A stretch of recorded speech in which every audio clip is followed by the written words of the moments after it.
Voici la lecture de la Bible.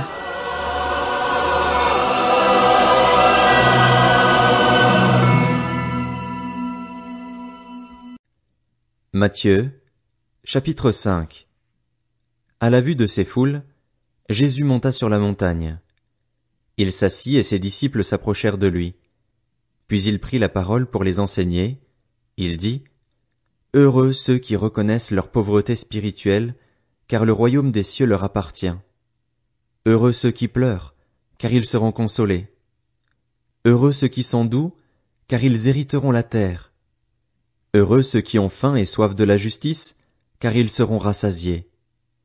Heureux ceux qui font preuve de bonté, car on aura de la bonté pour eux.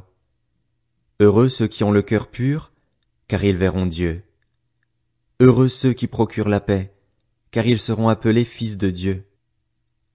Heureux ceux qui sont persécutés pour la justice, car le royaume des cieux leur appartient.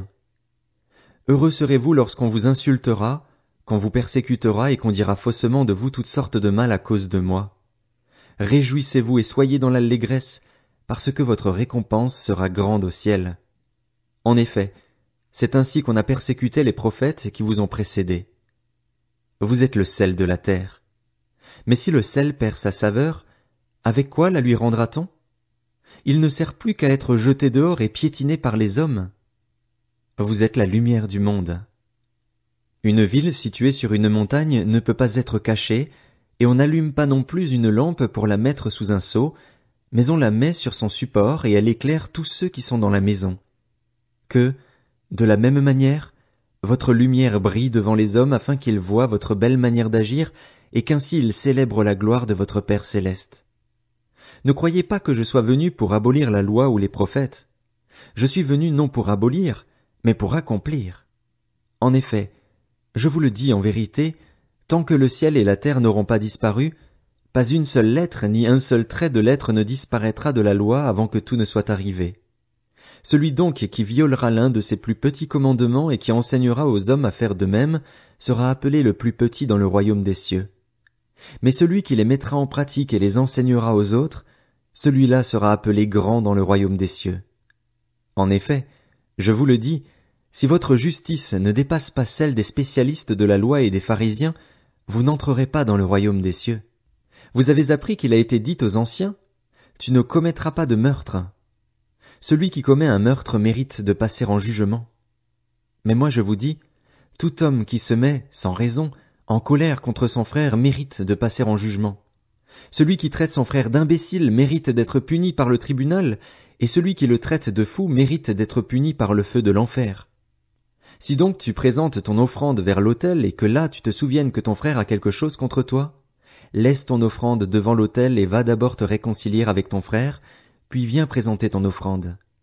Mets-toi rapidement d'accord avec ton adversaire, pendant que tu es en chemin avec lui, de peur qu'il ne te livre au juge, que le juge ne te livre à l'officier de justice et que tu ne sois mis en prison.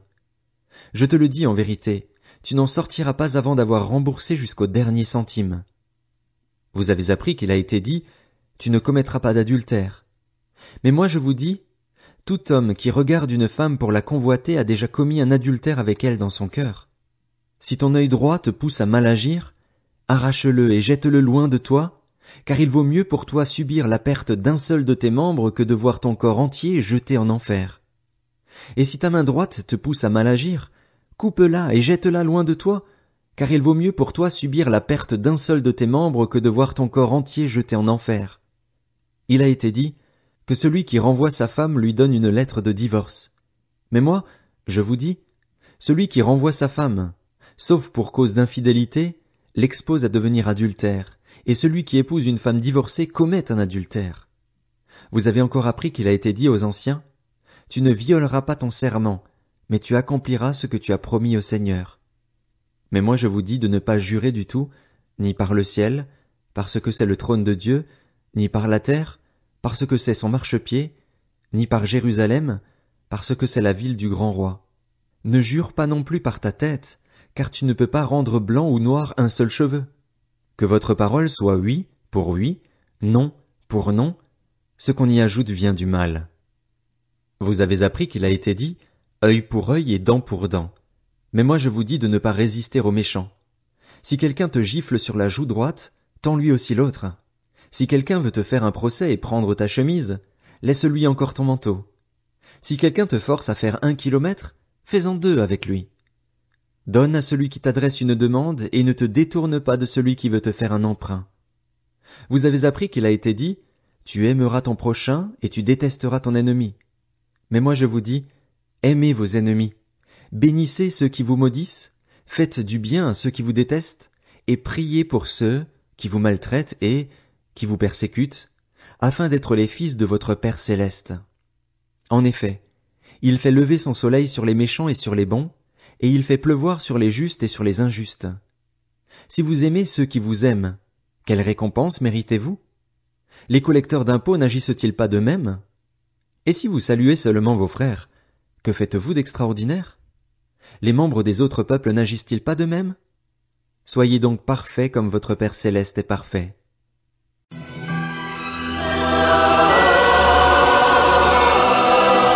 C'était la lecture de la Bible.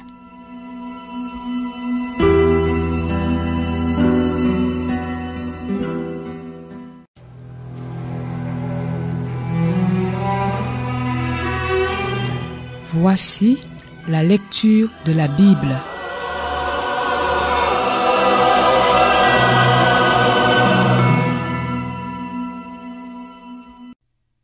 Matthieu, chapitre 6. Gardez-vous bien de faire des dons devant les hommes pour qu'ils vous regardent. Sinon, vous n'aurez pas de récompense auprès de votre Père céleste. Donc, lorsque tu fais un don à quelqu'un, ne sonne pas de la trompette devant toi, comme le font les hypocrites dans les synagogues et dans les rues afin de recevoir la gloire qui vient des hommes. Je vous le dis en vérité, ils ont leur récompense. Mais toi, quand tu fais un don, que ta main gauche ne sache pas ce que fait ta droite, afin que ton don se fasse en secret. Et ton Père, qui voit dans le secret, te le rendra, lui-même ouvertement. Lorsque tu pries, ne sois pas comme les hypocrites. Ils aiment prier debout dans les synagogues et au coin des rues pour être vus des hommes. Je vous le dis en vérité, ils ont leur récompense. Mais toi, quand tu pries, entre dans ta chambre, ferme ta porte et prie ton Père qui est là dans le lieu secret. Et ton Père, qui voit dans le secret, te le rendra ouvertement. En priant, ne multipliez pas les paroles comme les membres des autres peuples. Ils s'imaginent en effet qu'à force de paroles ils seront exaucés. Ne les imitez pas, car votre Père sait de quoi vous avez besoin avant que vous le lui demandiez. Voici donc comment vous devez prier. Notre Père céleste, que la sainteté de ton nom soit respectée, que ton règne vienne, que ta volonté soit faite sur la terre comme au ciel. Donne-nous aujourd'hui notre pain quotidien. Pardonne-nous nos offenses, comme nous aussi nous pardonnons à ceux qui nous ont offensés. Ne nous expose pas à la tentation, mais délivre-nous du mal. Car c'est à toi qu'appartiennent, dans tous les siècles, le règne, la puissance et la gloire. Amen. Si vous pardonnez aux hommes leurs fautes, votre Père céleste vous pardonnera aussi. Mais si vous ne pardonnez pas aux hommes, votre Père ne vous pardonnera pas non plus vos fautes. Lorsque vous jeûnez, ne prenez pas un air triste comme les hypocrites. En effet, ils présentent un visage tout défait pour montrer aux hommes qu'ils jeûnent. Je vous le dis en vérité, ils ont leur récompense. Mais toi, quand tu jeûnes, parfume ta tête et lave ton visage afin de ne pas montrer que tu jeûnes aux hommes, mais à ton Père qui est là dans le lieu secret. Et ton Père, qui voit dans le secret, te le rendra. Ne vous amassez pas des trésors sur la terre, où les mythes et la rouille détruisent et où les voleurs percent les murs pour voler, mais amassez-vous des trésors dans le ciel, où les mythes et la rouille ne détruisent pas et où les voleurs ne peuvent pas percer les murs ni voler. En effet, là où est ton trésor, là aussi sera ton cœur. L'œil est la lampe du corps. Si ton œil est en bon état, tout ton corps sera éclairé. Mais si ton œil est en mauvais état, tout ton corps sera dans les ténèbres. Si donc la lumière qui est en toi est ténèbre, combien ces ténèbres seront grandes? Personne ne peut servir 2 maîtres, car ou il détestera le premier et aimera le second, ou il s'attachera au premier et méprisera le second. Vous ne pouvez pas servir Dieu et l'argent. C'est pourquoi je vous dis, Ne vous inquiétez pas de ce que vous mangerez et boirez pour vivre, ni de ce dont vous habillerez votre corps. La vie n'est-elle pas plus que la nourriture et le corps plus que le vêtement? Regardez les oiseaux du ciel. Ils ne sèment pas et ne moissonnent pas. Ils n'amassent rien dans des greniers. Et votre Père céleste les nourrit? Ne valez-vous pas beaucoup plus qu'eux? Qui de vous, par ses inquiétudes, peut ajouter un instant à la durée de sa vie? Et pourquoi vous inquiéter au sujet du vêtement? Étudiez comment poussent les plus belles fleurs des champs. Elles ne travaillent pas et ne tissent pas. Cependant, je vous dis que Salomon lui-même, dans toute sa gloire, n'a pas eu d'aussi belle tenue que l'une d'elles. Si Dieu habille ainsi l'herbe des champs, qui existe aujourd'hui et qui demain sera jetée au feu, ne le fera-t-il pas bien plus volontiers pour vous, gens de peu de foi? Ne vous inquiétez donc pas et ne dites pas « Que mangerons-nous? Que boirons-nous? Avec quoi nous habillerons-nous » En effet, tout cela, ce sont les membres des autres peuples qui le recherchent. Or, votre Père céleste sait que vous en avez besoin. Recherchez d'abord le royaume et la justice de Dieu, et tout cela vous sera donné en plus. Ne vous inquiétez donc pas du lendemain, car le lendemain prendra soin de lui-même. À chaque jour suffit sa peine.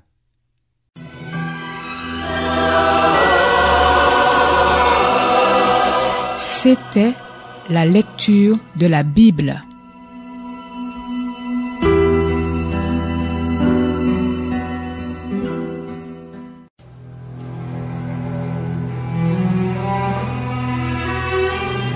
Voici la lecture de la Bible.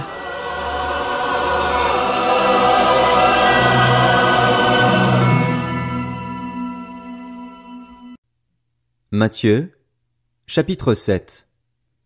Ne jugez pas afin de ne pas être jugés, car on vous jugera de la même manière que vous aurez jugé et on utilisera pour vous la mesure dont vous vous serez servi. Pourquoi vois-tu la paille qui est dans l'œil de ton frère et ne remarques-tu pas la poutre qui est dans ton œil? Ou comment peux-tu dire à ton frère « Laisse-moi enlever la paille de ton œil » alors que toi, tu as une poutre dans le tien?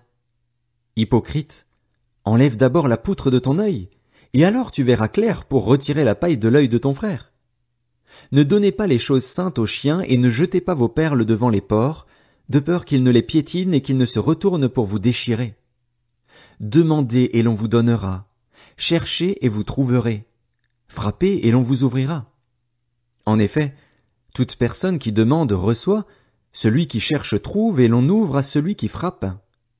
Qui parmi vous donnera une pierre à son fils, s'il lui demande du pain? Ou s'il demande un poisson, lui donnera-t-il un serpent? Si donc, mauvais comme vous l'êtes, vous savez donner de bonnes choses à vos enfants, votre Père céleste donnera d'autant plus volontiers de bonnes choses à ceux qui les lui demandent. Tout ce que vous voudriez que les hommes fassent pour vous, vous aussi, faites-le de même pour eux, car c'est ce qu'enseignent la loi et les prophètes. Entrez par la porte étroite. En effet, large est la porte, spacieux le chemin menant à la perdition, et il y en a beaucoup qui entrent par là, mais étroite est la porte, resserré le chemin menant à la vie, et il y en a peu qui les trouvent. Méfiez-vous des prétendus prophètes. Ils viennent à vous en vêtements de brebis, mais au-dedans ce sont des loups voraces. Vous les reconnaîtrez à leurs fruits. Cueille-t-on des raisins sur des ronces ou des figues sur des chardons? Tout bon arbre produit de bons fruits, mais le mauvais arbre produit de mauvais fruits. Un bon arbre ne peut pas porter de mauvais fruits, ni un mauvais arbre porter de bons fruits. Tout arbre qui ne produit pas de bons fruits est coupé et jeté au feu. C'est donc à leurs fruits que vous les reconnaîtrez. Ceux qui me disent « Seigneur, Seigneur » n'entreront pas tous dans le royaume des cieux, mais seulement celui qui fait la volonté de mon Père céleste. Beaucoup me diront ce jour-là « Seigneur, Seigneur, n'avons-nous pas prophétisé en ton nom? N'avons-nous pas chassé des démons en ton nom? N'avons-nous pas fait beaucoup de miracles en ton nom? » Alors je leur dirai ouvertement « Je ne vous ai jamais connus. Éloignez-vous de moi, vous qui commettez le mal. » C'est pourquoi, toute personne qui entend ces paroles que je dis et les met en pratique, je la comparerai à un homme prudent qui a construit sa maison sur le rocher. La pluie est tombée, les torrents sont venus, les vents ont soufflé et se sont déchaînés contre cette maison. Elle ne s'est pas écroulée, parce qu'elle était fondée sur le rocher. Mais toute personne qui entend ces paroles que je dis et ne les met pas en pratique ressemblera à un fou qui a construit sa maison sur le sable. La pluie est tombée, les torrents sont venus, les vents ont soufflé et se sont abattus sur cette maison. Elle s'est écroulée et sa ruine a été grande. Quand Jésus eut fini de prononcer ces paroles, les foules restèrent frappées par son enseignement, car il enseignait avec autorité et non comme leur spécialiste de la loi.